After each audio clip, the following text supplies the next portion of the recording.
Hello friends, good morning. Welcome back on my YouTube channel the UPSC academy. कैसे हैं आप सब लोग? अच्छे होंगे और आपकी तैयारी बहुत बेहतर तरीके से चल रही होगी।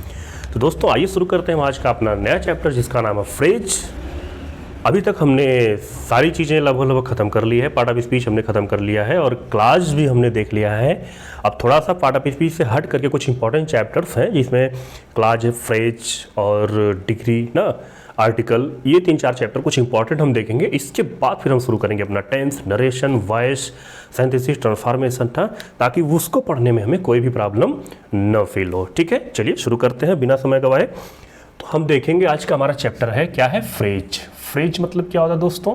फ्रेज का मीन्स होता है वाक्यांश। ठीक है, इसको पहले अच्छे से समझिए। हम बीच में आपको बताए थे एक बार कि फ्रेज और क्लास दोनों में डिफरेंस क्या होता है। तो क्लास हमने इसकी पिछली वीडियोस में हमने कवर कर लिया। तो फ्रेज और क्लास में हमने देखा था कि वह उपवाक्य होता है। क्या होता है? एज अ सेंटेंस तो होता है, नो डाउट, लेकिन वह कहीं कहीं कंप्लीट अर्थ देता है, कहीं कहीं पर वह किसी दूसरे सेंटेंस पे डिपेंडेंट हो जाता है। ठीक है, यानी इंडिपेंडेंट और डिपेंडेंट दोनों होता है। तो उसके आधार पे हम उसको डिवाइड किए थे क्लास को, सबऑर्डिनेट, कोऑर्डिनेट, प्रिंसिपल। ठीक है, वो पिछली क्लासेस में है। अगर आप नहीं देखे होंगे तो आई बटन पे क्लिक करके जाकर के देख सकते हैं। अब जो है हम उसी से रिलेटेड, उसी का छोटा भाई कह लीजिए, हम दूसरा चैप्टर लेकर आए हैं जिसका नाम है फ्रेज। फ्रेज मीन्स क्या होता है दोस्तों? वाक्यांश।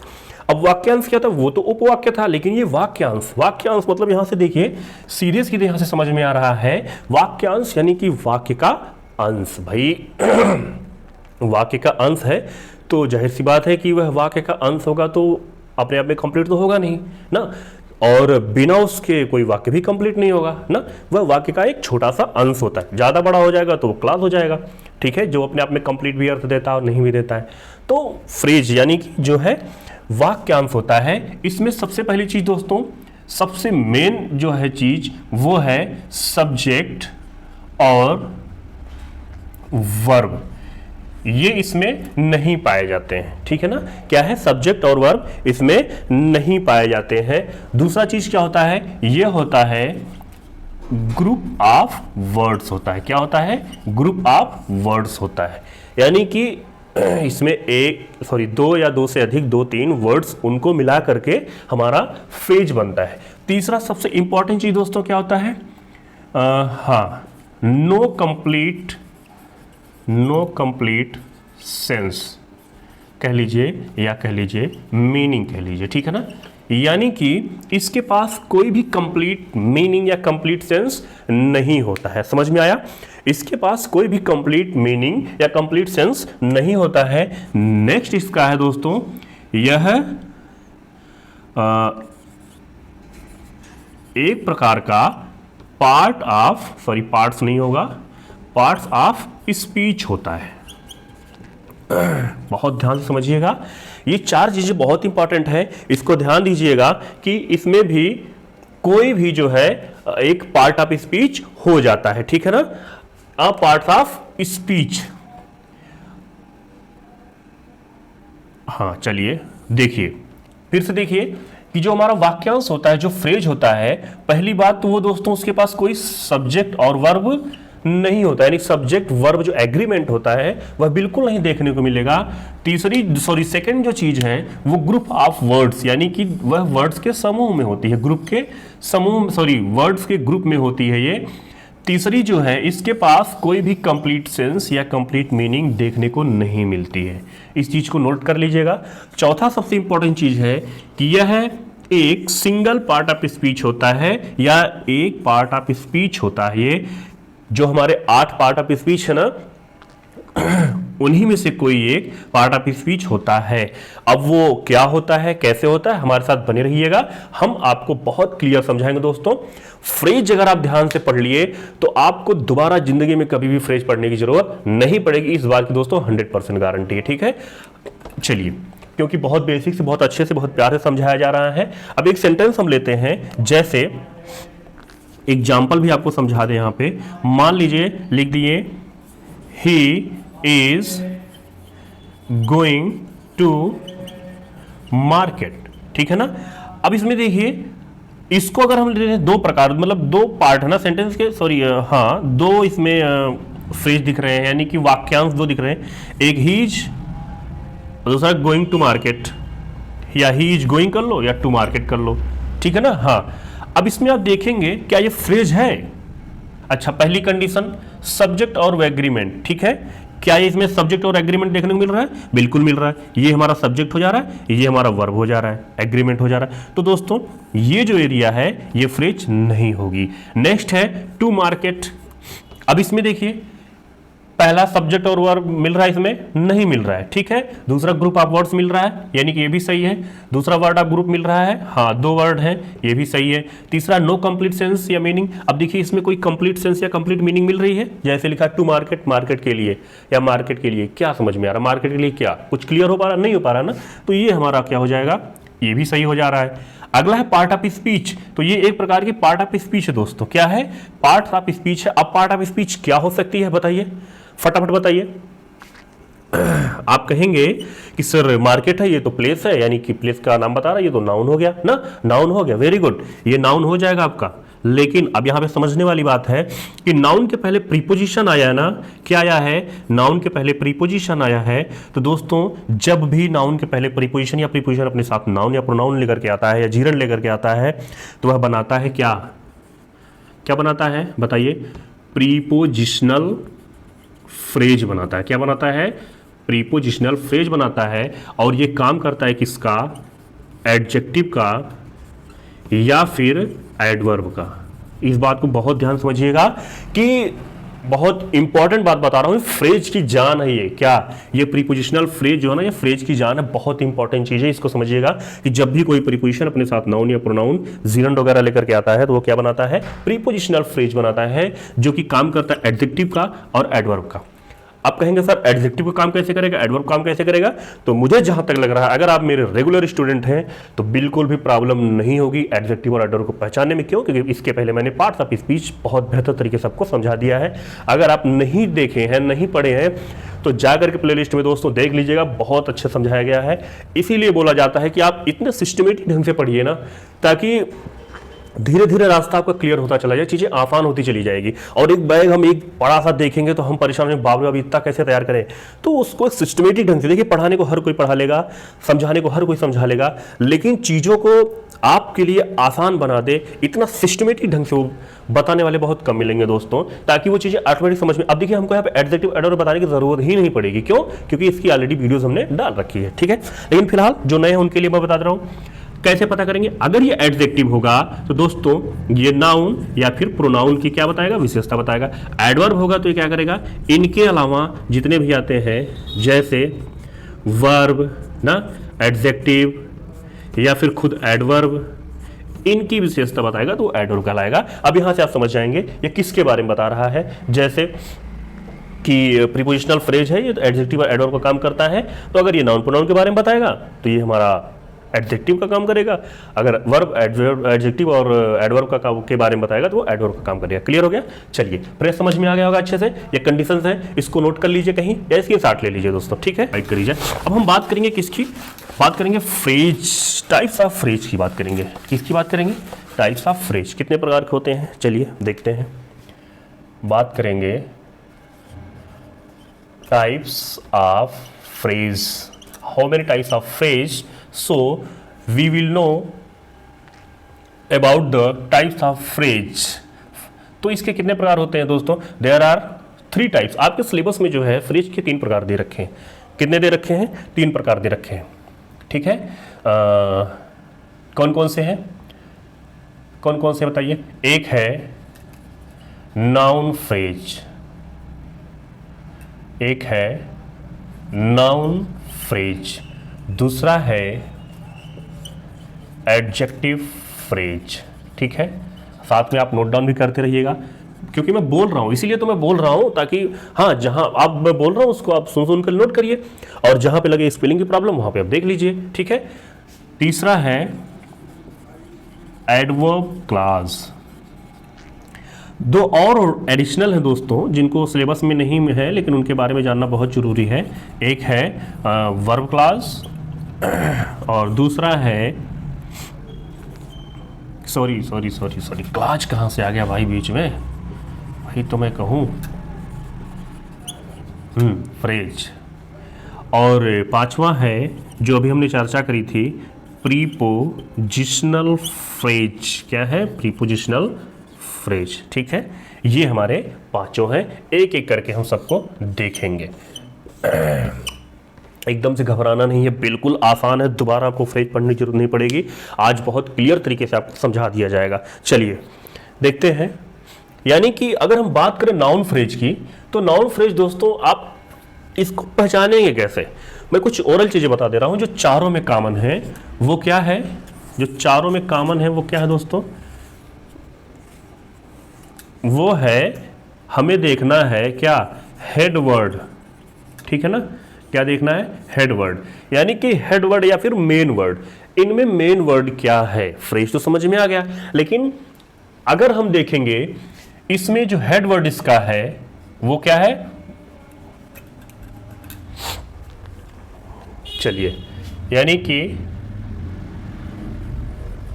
Main word works as a noun. बहुत ध्यान समझिएगा, नाउन आपको बताया गया है। दूसरा एडजेक्टिव, यहां पे क्या होगा? यानी कि जब main word works as a adjective. क्या है? As a adjective. एडवर्ब क्या है दोस्तों? एडवर्ब फ्रेज तो सेम वही चीज कि main word works as a adverb. Clear हो रहा है? इसमें क्या है? Main word works as a verb.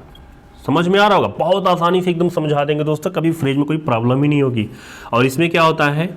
Prepositional phrase थोड़ा सा अलग है, क्योंकि ये जो बनता है ये बनता है प्रीपोजिशन, इसको समझना होगा, प्लस नाउन, प्रोनाउन, जीरंड, हाँ,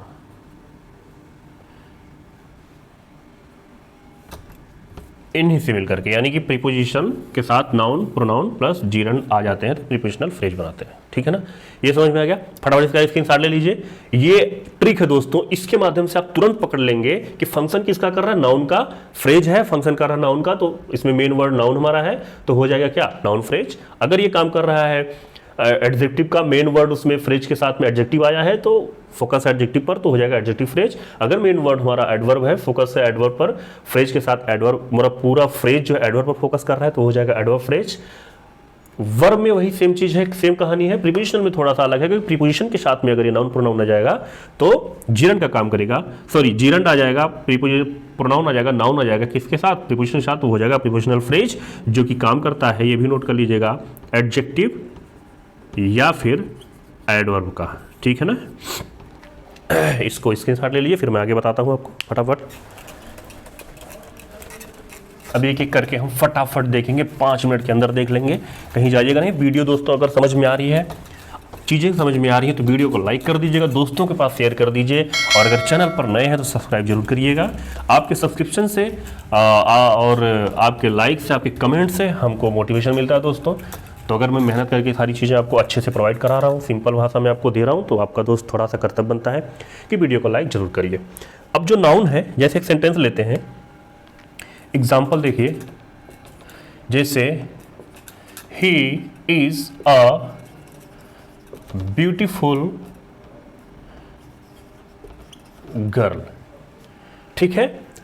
अब देखिए दूसरा सेंटेंस है, दूसरा सेंटेंस आपको हम बता रहे हैं, जैसे इसी को दूसरे तरीके से लेते हैं, अ ब्यूटीफुल गर्ल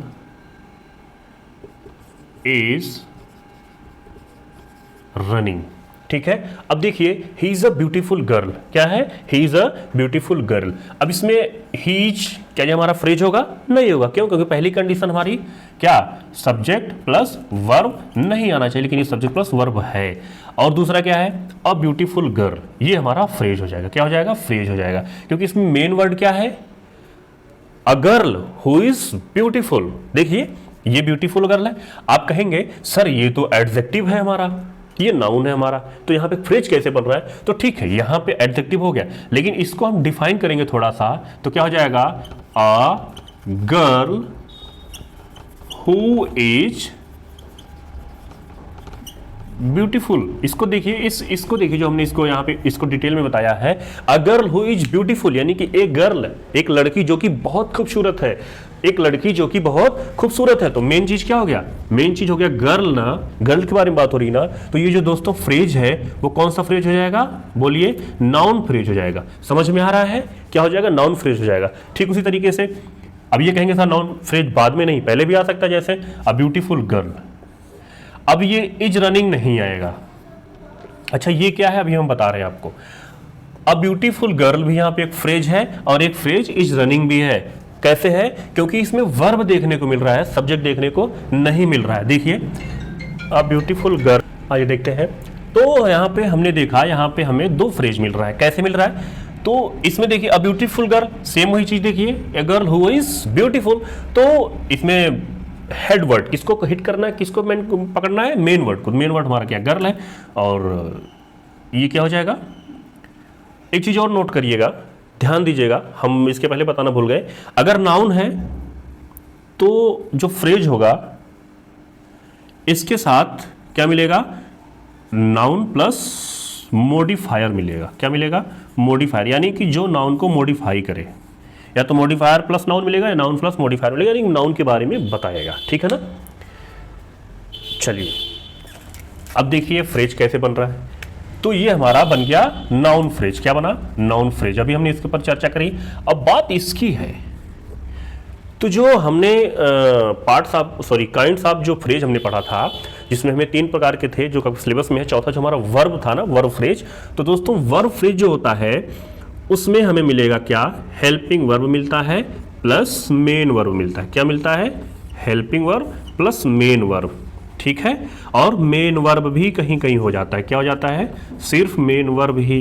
ये जहां भी दोस्तों देखने को मिले, चाहे हेल्पिंग वर्ब चाहे मेन वर्ब, तो ये बनाते हैं क्या, क्या बनाते हैं, ये बनाते हैं वर्ब फ्रेज बनाते हैं। क्या बनाते हैं, वर्ब फ्रेज बनाते हैं। ठीक है ना, समझ में आ गया। तो अब तो क्लियर हो गया होगा, हमने प्रीपोजिशनल फ्रेज बता दिया, वर्ब फ्रेज बता दिया, एडजेक्टिव, एडवर्ब और नाउन हमने बता दिया, और उसके बारे में चर्चा भी हम बाय एग्जांपल कर ही रहे। ठीक है, समझ में आ गया। तो ये हमारा जहां भी आपको helping verb plus main verb या फिर ओनली मेन वर्ब मिल जाए, तो ये हमारे क्या होते हैं, वर्ब फ्रेज होते हैं। क्लियर हो गया। तो ये हमारा क्या हो जाएगा, वर्ब फ्रेज हो जाएगा। समझ में आ रहा है, क्लियर हो गया। चलिए नेक्स्ट देखते हैं।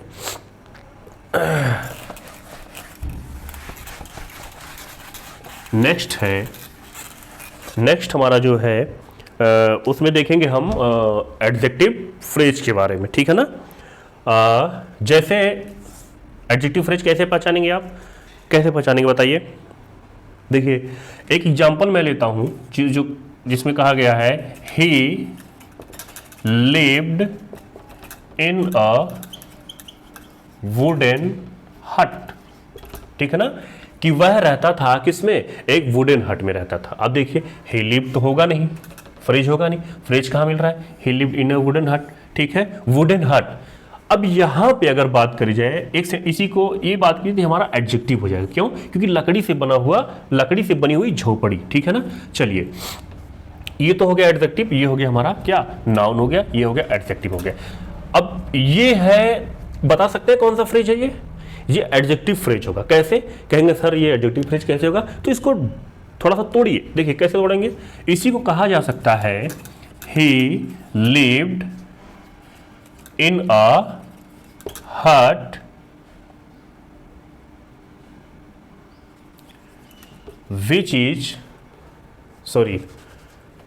which made of wood।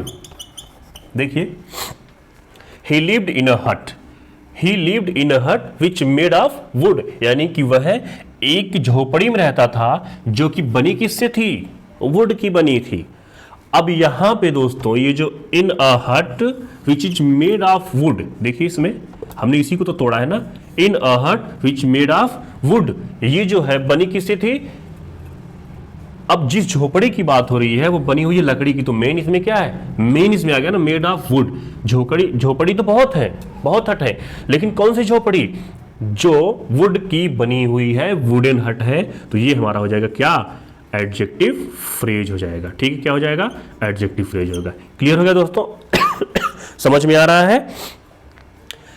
बोलिए, समझ में आ रहा होगा ना। चलिए एक दूसरा देखते हैं, दूसरा चीज एडवर्ब फ्रेज का देखते हैं कैसे उसमें होगा, हमें ये भी देख लेंगे।